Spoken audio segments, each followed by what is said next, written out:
Hi, I'm Dennis Phillips, and welcome to Everyday Reloading and Shooting.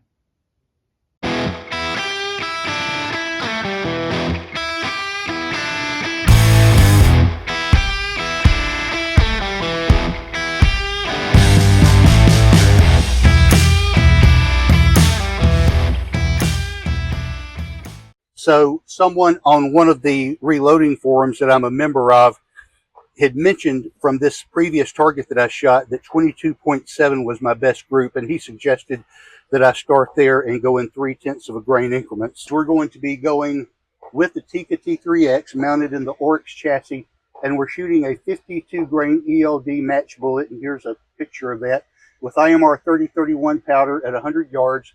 This is Hornady 3x fired brass with MagTech primers, seated at 2.23 overall length, and we'll be shooting 10-shot groups and analyzing those with the group analysis function of the Hornady 4DOF app. All right, so I really want you to see this thing. This is my Tikka T3X 223 caliber mounted in an MDT Oryx chassis. It took some getting used to it first. I tried it with a bipod. I tried it with the bags and a different setup right here, but I think I found what is really solid and works well for me.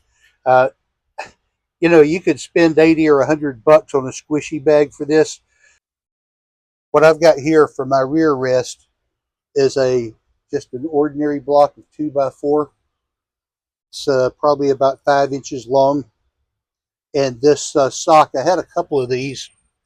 I had a fatter one, but it was hard because you have to squish it down so far. You really have to work it to get the back end to where it needs to be. So it turns out that this thinner one works really well. And if I need to raise it or lower it or adjust it, I can just squeeze that. And I still have a really solid rest right here. So I'll attribute that solid rest and this comfort with this rifle to what these groups produced. These are all 10-shot groups, and I'm measuring these with the Hornady group analysis, which is part of their 4DOF app. I recommend you get that. See the link below. As always, you're welcome to enjoy the music while I fast forward through my shooting, or you can skip forward about 1.5 minutes to the results that follow. Shooting at 100 yards.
All right, I'm very pleased with how these performed, so we're going to bring them in and take a look at them.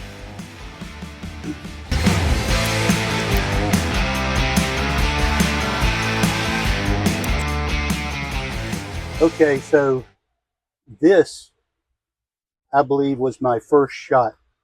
I mean, that is absolutely nuts. You look at the rest of these, all 10-shot groups, and you look at this. Well, it was a warm barrel because we shot this group at the beginning. This was my point of aim. The target was turned this way. And so we've got 1 inch or under there, and probably 1/2 inch with these 4. You've got a really tight grouping here. These are grouped pretty well. This is probably going to be your center of the group right here. And again, I deliberately had this adjusted so that it would shoot high so as to not destroy my point of aim. So I wanted it shooting at least a half inch or an inch high. And it's doing that on all of these loads. And there's not a terrible lot of difference between these. Now the 23.6, this is probably our most consistent cluster. I'm guessing that will have our lowest mean radius. This would have, because of how tight these are, except for this one and of course this one. But I may factor it with and without that. But anyway, just so you'll know. So anyway, we will take these home, measure them, and see how they do. Most of you know that I shoot a barrel fouling group before I begin shooting my targets. This was today's barrel fouling group. This was the point of aim. They say if you aim small, you miss small. So my crosshairs were on that point right there. And I had 5 shots. There's 4 here and 1 flyer up here. This was actually the first shot, the cold barrel shot, and then the next 4 grouped right here, directly above that point of aim. So I saw no need to adjust the scope. And we had a 0.80 group, just under an inch at 0.80 inches, but this best 4 out of 5 was 0.35, so very pleased with that. And I've measured all of these with the Hornady 4DOF ballistics app using their group analysis function, and I'll be showing the results of that here alongside of each photo as we talk about these. Now, these didn't shoot quite as well as I had expected, because here's my last outing, and I had 4 out of 5 groups that were under an inch. I had mean radiuses of 0.20, 0.21, 0.29, 0.29, and 34. So what I did is I started at this load. Somebody had suggested that you start at 22.7 grains, since that seemed to be my best group, and increase it 0.3 of a grain for each charge weight thereafter. So I did just that. I started at 22.7 grains, and it increased at 0.3 to 23, 23.3, 23.6, 23.9. And these did not perform quite as well as the previous target. So we've got group sizes here ranging from 1.3, 1.25, 169, 101, and 143. This was my best group of the day at 101, although you might consider that the first target was the best with a 0.34 radius versus here at a 0.39. So let's take a look at these individually, and I'll show the photo from the Hornady app next to it as we talk. If you only measure the best 9 out of 10 here and discount that flyer, because that was really wacky right there, you've got a 1.30 group. If you count the flyer, it's 4.5 inches. But this is the advantage of measuring by mean radius, because these are so tight together that gives you a 0.34 mean radius, even though the overall group size was 4.5. Now, if you had counted it with that, I'm sure it would be a little bit over here. But basically, the center of your group with just those 9 is right here, and that one shot would not pull that over very much. So this shows you a benefit to measuring by mean radius. And we should also mention that based on the book velocity, that 22.7 grains of powder is producing just over 3,000 feet per second at 3,027. When we go to the second group, we're at 23 grains of powder, and we're traveling at 3,066 feet per second. These were about as scattered as the first group at 1.25 inches, and the mean radius was 0.45 inches.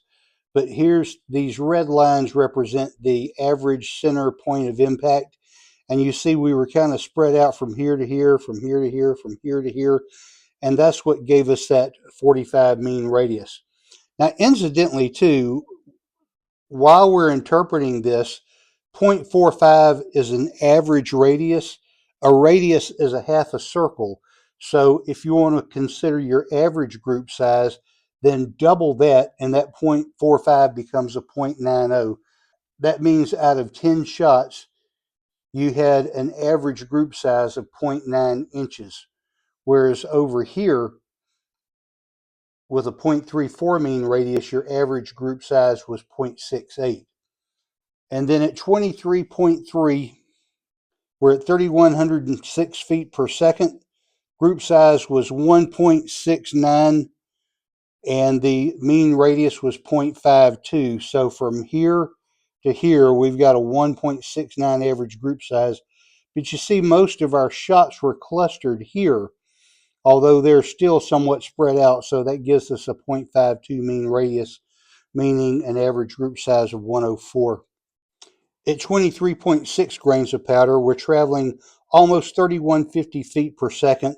This happened to be the best group of the day, and it had a 1.01 extreme spread. That's on 10 shots, and a mean radius of 0.39. So that's an average group size of 0.78 inches. Then at 23.9 grains of powder, we're traveling at 3,187 feet per second. The group size was 1.43. This was kind of tall. This was a vertical spread, and the mean radius was 0.48 inches, or an average group size of 0.96. Now here's something that I notice here. You look at the height of the vertical axis above the point of aim, and we're about an inch here, about an inch here, maybe 7/8 of an inch here, 7/8, and then all of a sudden, when we get to 23.9, it drops.